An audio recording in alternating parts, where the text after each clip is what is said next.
Tingnan natin yung difference nitong dalawa pagka sila'y magkatabi ba. Welcome back to my channel mga boss. Bagong lahat, kape muna tayo. Naubos ko na yung kalahati niya.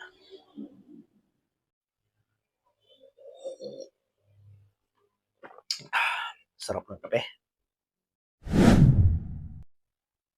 So ayan, may dumating tayong Kevlar na speaker, model ATC 18BL, tapos 18DM 1800, GX7UB Pro na amplifier, tapos MZ1000 na power amplifier. Tapos speaker stand, saka mixer na RMX6. Pero ang ating bubuksan ngayon, itong dalawang speaker natin.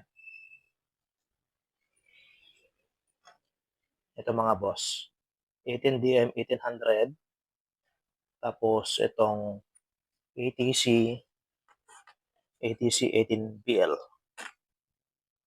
Yan. Unahin muna natin itong ATC 18BL. Check natin yung kanyang specification muna bago natin buksan. Ito po ang kanyang specification mga boss. Ang nominal diameter 18 inches. Tapos impedance 8 ohms. Ang kanyang sensitivity 103 decibel. Frequency response 32 Hz up to 3.5 kHz. Tapos ang power handling niya 1,300 watts. Tapos ang voice coil 4 inches or 100 mm. Buksan na po natin.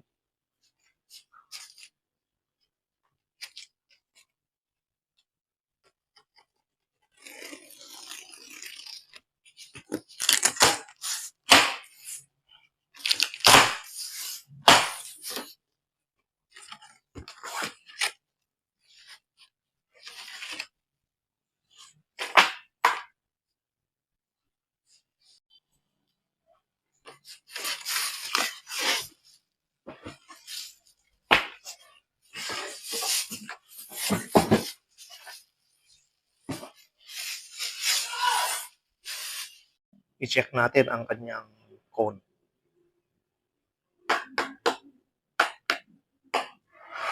Yan, okay din. Maganda rin siya. Saka medyo makapal.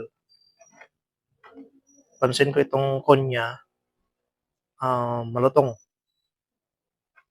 Malutong siya.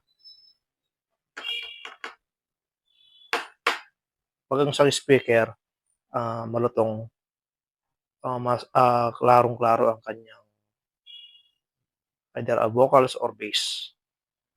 So, depende na rin kuminsan sa setup ng gagamit. Ang isang magandang paglagyan na box nito mga boss, either Sub-Zero box or yung Halimaw box. Yun po, labas na labas yung kanyang bass dito sa speaker na ito. Bale, single magnet siya mga boss. Tapos ang kanyang frame ay aluminum alloy ito.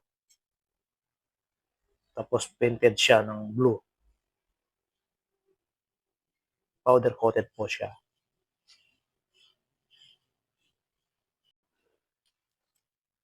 Measure natin ang diameter ng kanyang magnet.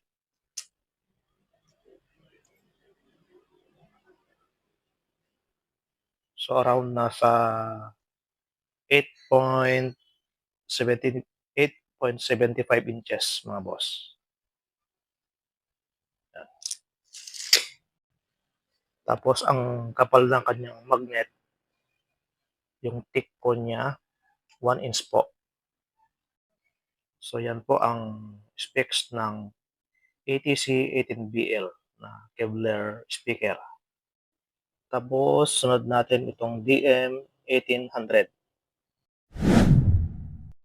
Siya nga pala mga boss, special mention po sa mga gusto pong bumili ng aming mga produkto. Ang location po namin ay dito sa may DBC Furnishings, Bansain East, Tuguegarao City.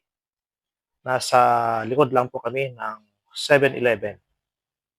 Dito po ang aming main branch. DBC Furnishings, Bansain East, Tuguegarao City. Siya nga pala mga boss, napansin ko, meron din pala siyang serial number.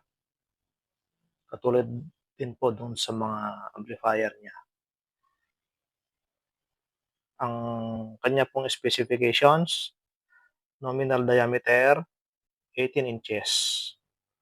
Ang kanyang power handling, 1,800 watts. Tapos ang impedance, 8 ohms. Frequency response, 43 Hz up to 1.2 kHz. Tapos ang sensitivity, 97 decibel. Ang voice coil po niya, 5 inches or 127 mm. Tapos ang size ng kanyang magnet, bale double magnet na po ito mga boss. 280 by 25 mm. So unbox natin uli.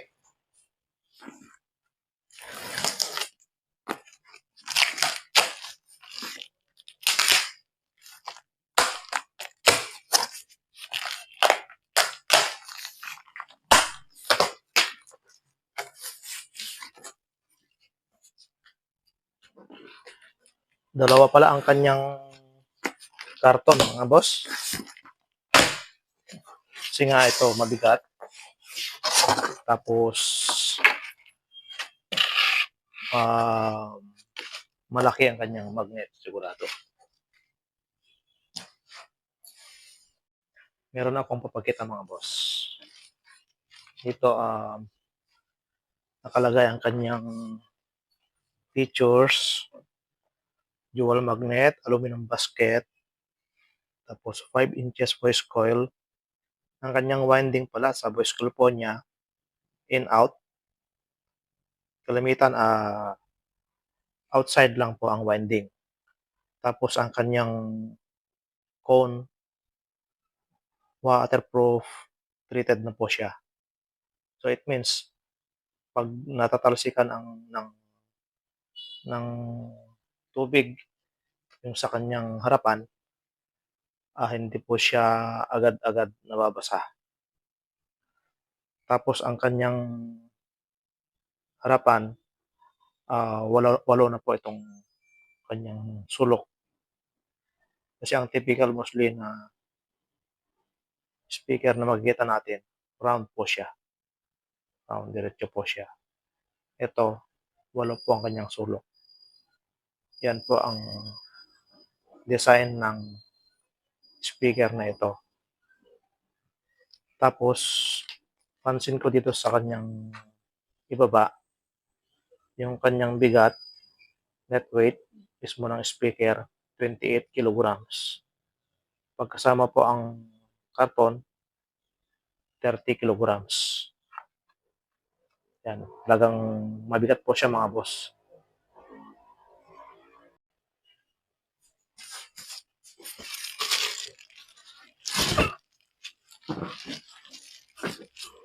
Bigat pa.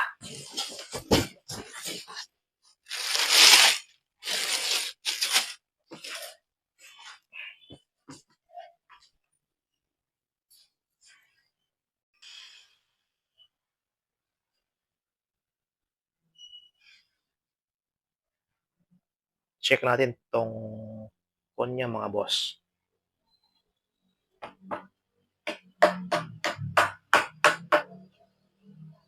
Mas makapal po siya kumpara sa ATC18BL na una. Tapos itong dust cap niya, mas malayong mas malaki. Kasi nga yung voice call niya sa loob mas malaki po.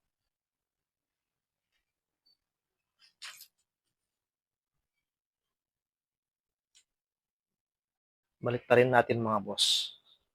I-sure natin mamaya itong magnet niya. Oh, grabe.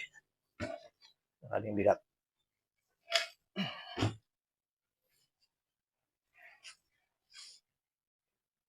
So, ayan po ang kanyang likuran mga boss. Ganda, ganda ng design.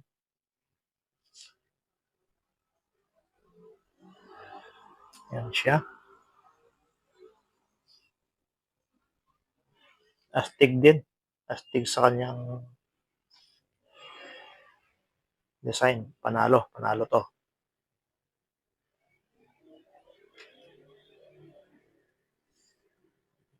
Tapos i-measure po natin yung magnet niya. Kunin natin tong tape measure.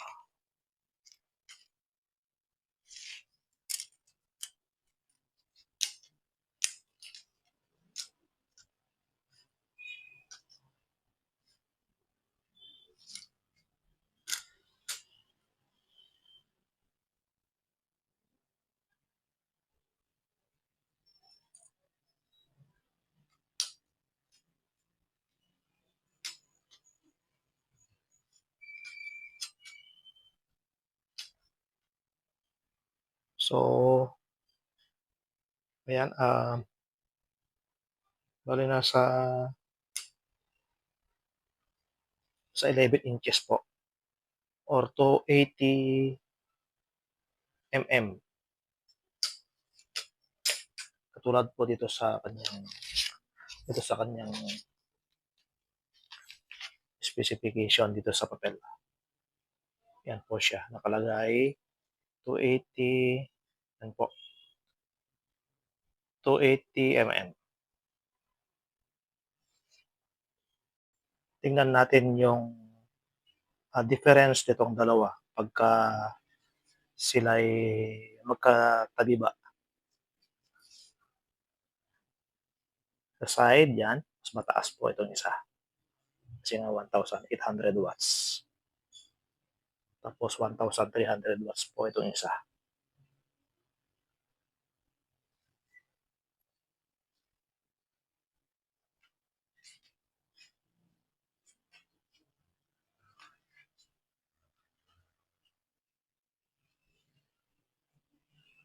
Itong 18DM 1800 pala mga boss. Sa tingin ko ang bagay po rito na design ng box, Sub-Zero or Halimaw box. Yan po, labas na labas po ang kanyang tunog. Pag gusto mo ng MCB na design, pwede rin naman. Nasa